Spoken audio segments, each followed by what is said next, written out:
వీడియోలోకి వెళ్లే ముందు ఒక చిన్న విన్నపం. ఇప్పుడే మన ఫన్మోజీ ఫ్యాక్స్ ఛానల్ ని సబ్స్క్రైబ్ చేసుకుని కింద ఉన్న గంట సింబల్ ని గట్టిగా కొట్టండి. అలాగే వీడియో నచ్చితే లైక్ చేసి మీ ఫ్రెండ్స్ అండ్ ఫ్యామిలీకి షేర్ చేయడం మాత్రం మర్చిపోకండి. కేరళ క్యాపిటల్ తిరువనంతపురం తీసేసి కొచ్చి పెట్టొచ్చుగా. ఎందుకు మావా? ఎగ్జామ్ లో కేరళ క్యాపిటల్ ఏంటి అంటే అంత పెద్ద స్పెల్లింగ్ రాయలేకపోతున్నాను రా. అందుకే కొచ్చి అయితే సింపుల్ గా ఉంటదని. ఆహా, నువ్వు స్పెల్లింగ్ రాయడం కష్టం అవుతుందని ఏకంగా ఒక స్టేట్ క్యాపిటలే మార్చేయాలా? అవును. చెప్పిచ్చి కొట్టానంటే చెంప పగిలిపోద్ది. అసలు తిరువనంతపురంలో ఎవరున్నారో తెలుసా? ఎవరున్నారు? ద రిచెస్ట్ గాడ్, దేవుళ్ళలోనే రాకీ బాయ్ అంటాడు అనంత పద్మనాభ స్వామి. ఇండియాలో ఈ పేరు తెలియని వాళ్ళు ఎవ్వరూ ఉండరు. అనంత పద్మనాభ స్వామి టెంపుల్ గురించి విన్నప్పుడు అక్కడ దేవుడి కంటే ముందు అక్కడ నిధి గుర్తుకొస్తుంది. అసలు ఆ టెంపుల్లో ఉన్న నిధి వెనకాల కథ ఏంటి? ఆ టెంపుల్లో ఒక గది ఇప్పటికీ ఎందుకు తెరవట్లేదు? తెరిస్తే ఏమవుతుంది? అందులో నిజంగా ఆ శబ్దాలు ఎందుకు వినిపిస్తున్నాయి? ఇలాంటి ఇంట్రెస్టింగ్ విషయాలతో ఈ వీడియో చేస్తున్నాం. మిస్ అవ్వకుండా మొత్తం చూసేయండి.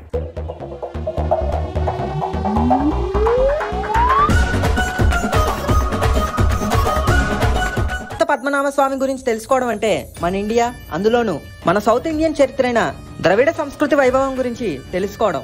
అప్పటి వరకు ప్రపంచంలోనే అత్యంత రిచెస్ట్ టెంపుల్ ఇటలీలో ఉన్న వాటికన్ టెంపుల్. ఆ తర్వాత మన ఇండియాలో రిచెస్ట్ టెంపుల్ మన తిరుపతి. కానీ 2011లో జరిగిన ఒక ఎక్స్పెడిషన్ వల్ల అటు వాటికన్ టెంపుల్ ని ఇటు తిరుపతిని పక్కకి నెట్టి ప్రపంచంలోనే రిచెస్ట్ టెంపుల్ గా అనంత పద్మనాభ స్వామి టెంపుల్ ఫస్ట్ ప్లేస్ లో కూర్చుంది. కేరళ అండ్ ద్రవిడ స్టైల్లో ఉన్న ఈ ఆలయం కేరళలోని తిరువనంతపురంలో ఉంది. ఈ గుడి ఇప్పటిది కాదు, 1700 సంవత్సరాల కంటే ముందు నుంచే ఉందని ఆనవాళ్లు ఉన్నాయి. కానీ ఎవరు ఈ గుడిని కట్టారనేది ఎవ్వరికీ తెలీదు. కొన్ని పురాణాల ప్రకారం కలియుగ ప్రారంభంలో విల్వమంగళతో స్వామియార్ అనే పరమ విష్ణు భక్తుడు విష్ణుమూర్తి దర్శనానికి చాలా ఏళ్లుగా పరితపిస్తుండగా ఒక్కసారిగా మిస్టీరియస్ గా ఆయన దగ్గరికి ఒక చిన్న పిల్లవాడు వచ్చాడు.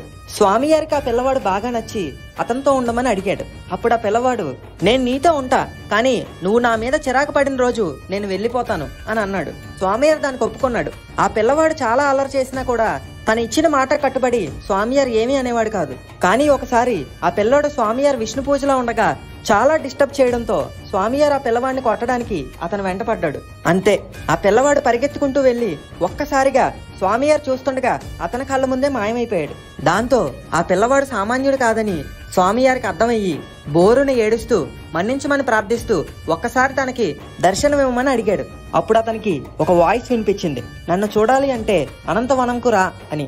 అలా అనంతవనంకు వెళ్లిన స్వామియార్ ముందు ఒక చెట్టు విరిగిపడి ఒక్కసారిగా 8 మైళ్ళ అనంత సాయనమూర్తి విగ్రహం రూపంలోకి మారింది. స్వామియార్ కోరిక మేరకు ఆ విగ్రహం ఇప్పటి సైజుకి మారిందనేది ఈ కథ. ఇప్పటికి కూడా స్వామి విగ్రహాన్ని చూడాలంటే 3 గదుల్లోంచి చూడాలి. అవునా? ఇంతకీ 2011లో మాత్రమే ఈ గుడిలో ఎక్స్పెడిషన్ ఎందుకు జరిగింది? 2011లో సుందర్ రాజన్ అనే బ్రాహ్మణ్ లాయర్ అనంత పద్మనాభ స్వామి గుడిలో దేవుడి ఆభరణాలన్నీ అక్కడ అధికారులు అండ్ రాజ కుటుంబీకులు స్వాహా చేస్తున్నారని, వాటికి బదులుగా అచ్చంగా ఆ పురాతన ఆభరణాల్లాగే ఉన్న గిల్ట్ నగలకి గోల్డ్ పెయింటింగ్ వేసి రిప్లేస్ చేస్తున్నారని సుప్రీంకోర్టులో కంప్లైంట్ చేశాడు. అప్పుడు సుప్రీంకోర్టు ఒక టీంని ఏర్పాటు చేసి ఆ గుడిలో ఉన్న ఆభరణాల లిస్టు వేసి ఆ వాల్యూ కోర్టుకి సబ్మిట్ చేయాలని ఆర్డర్ పాస్ చేసింది. దాంతో అక్కడికి చేరుకున్న ఆ టీం ఆ గుడి కింద రూమ్స్ ఉన్నాయని తెలుసుకుని అక్కడికి వెళ్లారు. అక్కడ 6 గదులు ఉన్నాయి. వాటిని కల్లరాలు అంటారు. ABCDEF అని ఆ గదులకి పేర్లు పెట్టారు. అందులో E అండ్ F అనే గదుల్లో స్వామి విగ్రహాలకు అలంకరించే ఆభరణాలు ఉన్నాయి. అండ్ C అండ్ D అనే రూముల్లో స్వామివారిని సంవత్సరంలో 2-3 సార్లు ఊరేగించేప్పుడు పెట్టే ఆభరణాలు ఉన్నాయి. ఇవన్నీ వాళ్ళు లిస్ట్ వేసి లాస్ట్ లో ఉన్న A అండ్ B అనే రూమ్స్ కి వెళ్లారు. అవి ఎంత తెరిచినా కూడా తెరుచుకోలేదు. హైలీ టెక్నికల్ మిషనరీ వాడి A అనే గదిలోకి వెళ్లారు. అది చీకటగా చాలా ఖాళీగా ఉంది. అదేంటి ఖాళీగానే? ఎస్, కానీ సరిగ్గా చూస్తే అందులో ఫ్లోర్ మీద ఒక మార్బుల్ స్టోన్ ఉంది. అది తీసి చూస్తే అండర్ గ్రౌండ్ లో ఒక సొరంగం ఉంది. అందులోకి వెళ్తే ఫుల్ చీకటి. కానీ టార్చ్ వేసి చూశాక కుప్పలుగా ఉన్న బంగారు వస్తువులు కనిపించాయి. అందులో 18 అడుగుల గోల్డెన్ నక్లీస్, వజ్రాలతో అలంకరించిన బంగారు సింహాసనం, 100 గోల్డ్ చైన్లు, బిందెలు, ఇంకా అక్కడ ఉన్న గోల్డ్ కాయిన్స్ కైతే అంతే లేదు. అందులో కొన్ని రోమన్ కాలం నాటికి చెందిన కాయిన్స్ అండ్ ఇంకొన్ని కాయిన్స్ అయితే క్రీస్తు పూర్వం 400 సంవత్సరానికి పూర్వానివని తేలింది. దీన్ని బట్టి ఈ గుడి ఎప్పుడుదో చూడు. ఆ గదిలో దొరికిన నిధులు లెక్క వేయగా అందులో 13 లక్షల కేజీల బంగారం ఉంది. దాని విలువ 1,79,000 కోట్ల రూపాయలని తేల్చారు. వాస్తవానికి అందులో 90% బంగారం ఇప్పటివి కాదు, యాంటిక్లు. సో వాటి విలువ మార్కెట్లో మామూలు బంగారం కంటే 20-30 రెట్లు ఎక్కువ ఉంటుంది. అంటే ఆ నిధి వాల్యూ ఎంత ఉంటుందో నీ ఇమాజినేషన్ కే వదిలేస్తున్నా. అమ్మో, అందులోనే అంతుంటే ఇంకా బి గదిలో ఇంకెంత ఉందో దాని గురించి చెప్పమావా, నాకు చాలా క్యూరియస్ గా ఉంది. నువ్వే కాదు, మొత్తం ప్రపంచం అంతా చాలా క్యూరియస్ గా ఉంది ఆ గదిలో ఏముందా అని. అదేంటి ఇప్పటికీ తెలియలేదా? అవును, రూమ్ ఏ తెరిచిన టీం రూమ్ బి తెరవడానికి వెళ్తే దానికి ఒక మెటల్ గ్రిల్ డోర్ ఉంది, అది తెరిచి చూస్తే ఇంకొక చెక్క డోర్ ఉంది, అది కూడా తెరిచి చూస్తే లాస్ట్ గా ఒక ఐరన్ డోర్ కనిపించింది వాళ్ళకి. దాని మీద భారీ సైజులో పాముల ఆకారాలు ఉన్నాయి. అది ఎంత ఓపెన్ చేద్దామని ట్రై చేసినా తెరుచుకోలేదు. అంత మోడర్న్ టెక్నాలజీ ఉపయోగించినా తెరుచుకోలేదంటే అసలు అందులో ఏమున్నట్టు? అంత స్ట్రాంగ్ గా ఎలా డిజైన్ చేయగలిగారు? అందులో ఉన్న సంపద చూస్తే అర్థం కావట్లేదా? ఆ సెక్యూరిటీ ఎందుకో, ఆ గది ఎందుకు తెరుచుకోవట్లేదో లాస్ట్ లో చెప్తా. అసలు ముందు ఈ సంపద గురించి తెలుసుకుందాం. అసలు ఆ గుడికి అంత సంపద ఎక్కడిది? కొన్ని వేల సంవత్సరాల పూర్వం కేరళ చాలా రిచ్. అరబ్ దేశాలు, యూరోపియన్ అండ్ ఏషియాలో ఎన్నో దేశాల నుండి వర్తకులు, వ్యాపారులు ఇక్కడికి వచ్చి బిజినెస్ చేసేవాళ్ళు.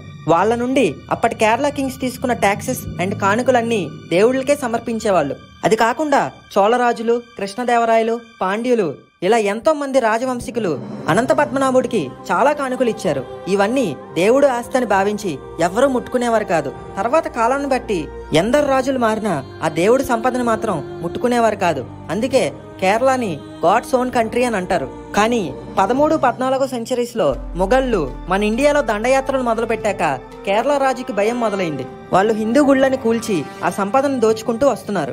ఆ దేవుడి సంపద మొఘల్స్ కి చిక్కకూడదు అని ఒక సీక్రెట్ సెక్యూరిటీ సిస్టమ్ ని బిల్డ్ చేయడం స్టార్ట్ చేశారు. అప్పుడు ఈ గుళ్ళో సంపద శత్రువులకి తెలియకుండా గుడి కింద రహస్య గదులు నిర్మించి నిధిని అందులో పెట్టారు. ఆ గదులు ఉన్నట్టు ఆ సంస్థానం వాళ్ళకి తప్ప ఎవ్వరికీ తెలియకుండా ఉంచారు. 1766 నుండి 1792 మధ్య టిప్పు సుల్తాన్ దండయాత్ర మొదలైంది. ఓటమి లేని అతను తను దండెత్తిన ప్రతి రాజ్యాన్ని ఆక్రమించేవాడు. ఆ దెబ్బకు భయపడిపోయిన మిగిలిన రాజులు వాళ్ళ రాజ్య సంపద అంతా పద్మనాభ స్వామి గుడిలో దాచేవాళ్ళు. ఆ నిధులు కూడా అందులోనే ఉండిపోయాయి. కానీ అద్భుతం ఏంటి అంటే దేశం అంతా ఆక్రమించిన ముఘల్స్ కానీ టిప్పు సుల్తాన్ గాని తిరువనంతపురాన్ని ఏమీ చేయలేకపోయారు. ఆ తర్వాత కూడా డచ్, పోర్చుగీస్ కూడా ఈ ప్లేస్ ని ఆక్రమిద్దామని చూశారు, కానీ కుదరలేదు. అంతా ఇంత గ్రేట్ కాదు. దేశాన్ని ఆక్రమించి మొత్తం మన దేశ సంపదను దోచుకున్న బ్రిటిష్ వాళ్ళకు కూడా ఈ పద్మనాభ స్వామి సంపద గురించి తెలుసుకోలేకపోయారంటే ఆలోచించు ఇవి ఎంత రహస్యంగా ఉంచారో.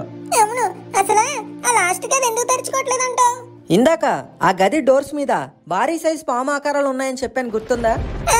వాటి అర్థం ఏంటంటే ఆ గది తలుపులకి ఎవరో నాగబంధం వేశారు. పవిత్ర బంధం తెలుసు, అన్నదమ్ముల బంధం తెలుసు, ఈ నాగబంధం ఏంట్రే? అది ప్రపంచంలోనే చాలా స్ట్రాంగ్ బంధం. ఎవరో తాంత్రికులు అప్పట్లో ఈ రూమ్ డోర్స్ ని నాగబంధం వేసి క్లోజ్ చేశారు. ఆ తలుపులు ఏ టెక్నాలజీ యూజ్ చేసినా తెరుచుకోవు, ఎక్సెప్ట్ గరుడ మంత్రం చదివితే తప్ప. నాగబంధానికి నాగమంత్రం చదవాలి గాని ఈ గరుడ మంత్రం ఏంటి? ఎందుకంటే పాములకి గరుడికి ఉన్న వైరం అలాంటిది. నాగబంధం వేసి నాగమంత్రం చదివితే ఆ డోర్స్ క్లోజ్ అవుతాయి, కానీ గరుడ మంత్రం చదివితేనే ఓపెన్ అవుతాయి. ఇది యంత్రం, మంత్రం, తంత్రం కాన్సెప్ట్. దీన్ని మన సైన్స్ లో ఆడియో రికగ్నిషన్ ప్యాటర్న్ అంటారు. ప్రతి సౌండ్ కి, ప్రతి మంత్రానికి ఒక యూనిక్ ఫ్రీక్వెన్సీ ఉంటుంది. అలానే గరుడ మంత్రానికి కూడా ఒక ఫ్రీక్వెన్సీ ఉంది. ఆ ఫ్రీక్వెన్సీ మ్యాచ్ అయితే కానీ ఆ డోర్స్ తెరుచుకోవు. కానీ మన బ్యాడ్ లక్ ఏంటంటే ఈ ప్రెసెంట్ జనరేషన్ లో గరుడ మంత్రాన్ని ప్రయోగించగలిగే సిద్ధహస్తులు ఎవ్వరు లేరు. ఒకవేళ గరుడ మంత్రం చెప్పకుండా ఎలాగోలా రూమ్ ని తెరవడానికి ప్రయత్నిస్తే ప్రపంచానికి వినాశనం అంట, ప్రళయం వస్తుందని అంటున్నారు. ఇదంతా ట్రాష్ అని కొట్టుపారేయడానికి కూడా లేదు. ఎందుకంటే ఆ గది డోర్స్ దగ్గర చెవులు పెడితే సముద్రం సౌండ్ వస్తుందని అక్కడ అందరూ చెప్తున్నారు. నిజానికి ఆ టెంపుల్ కి సముద్రం చాలా దూరంలో ఉంది. అయినా సముద్రం సౌండ్స్ ఎందుకు వినిపిస్తున్నాయి? అసలు నిజంగా ఆ డోర్ వెనక ఏముంది? నిజంగా ప్రళయం వస్తుందా? ఈ విషయాలు ఎవ్వరికీ తెలియవు. ఇంకొంతమంది అయితే ఆ డోర్ వెనకాల పాములు బుష్ సౌండ్ వినపడుతుంది అంటున్నారు. ఎవరైనా బలవంతంగా ఆ డోర్ తెరవడానికి చూస్తే ఆ పాములు కాటు వేస్తాయని కూడా అంటున్నారు. ఇదంతా నిజమే అంటావా? ఏమో, ఎవ్వరికీ తెలీదు. కానీ 2011లో ఆ డోర్ తెరవడానికి కారణమైన సుందర్ రాజన్ ఆ కేసు వేసిన కొన్ని రోజులకే చనిపోయారు. 2018లో కూడా ఆ రూమ్ బిని తెరవడానికి ప్రయత్నించారు. ఆ తర్వాత కేరళలో ఫ్లడ్స్ వచ్చాయి. ఆ డోర్ ఓపెన్ చేసే ట్రైల్ కి ఫ్లడ్స్ రావడానికి ఏదో సంబంధం ఉందని అక్కడ జనం అంతా అనుకుంటున్నారు. కానీ ఎప్పుడూ ఏదో ఒక ప్రకృతి వైపరీత్యాలు జరుగుతూనే ఉంటాయి. అవన్నీ ఇలా రిలేట్ చేసుకుంటూ ఉంటే నిజాన్ని బయట పెట్టలేం. చాలా తాళపత్రాల ప్రకారం ఆ రూమ్ బిలో రూమ్ ఏ కంటే ఎన్నో రెట్ల విలువైన నిధి ఉందని తెలిసింది. సో ఎలా అయినా ఎప్పటికైనా ఆ రూమ్ డోర్ తెరుస్తారేమో వెయిట్ చేసి చూద్దాం. ఇది ఫ్రెండ్స్ ఇవాల్టి వీడియో. మీకు గనక నచ్చినట్టయితే ఒక లైక్ అండ్ షేర్ చేసి మన ఫన్మంజీ ఫ్యాక్ట్స్ ఛానల్ ని ఇప్పుడే సబ్స్క్రైబ్ చేసుకోండి. అలాగే ఈ నిధిపై మీరేమనుకుంటున్నారో కింద కామెంట్ చేస్తే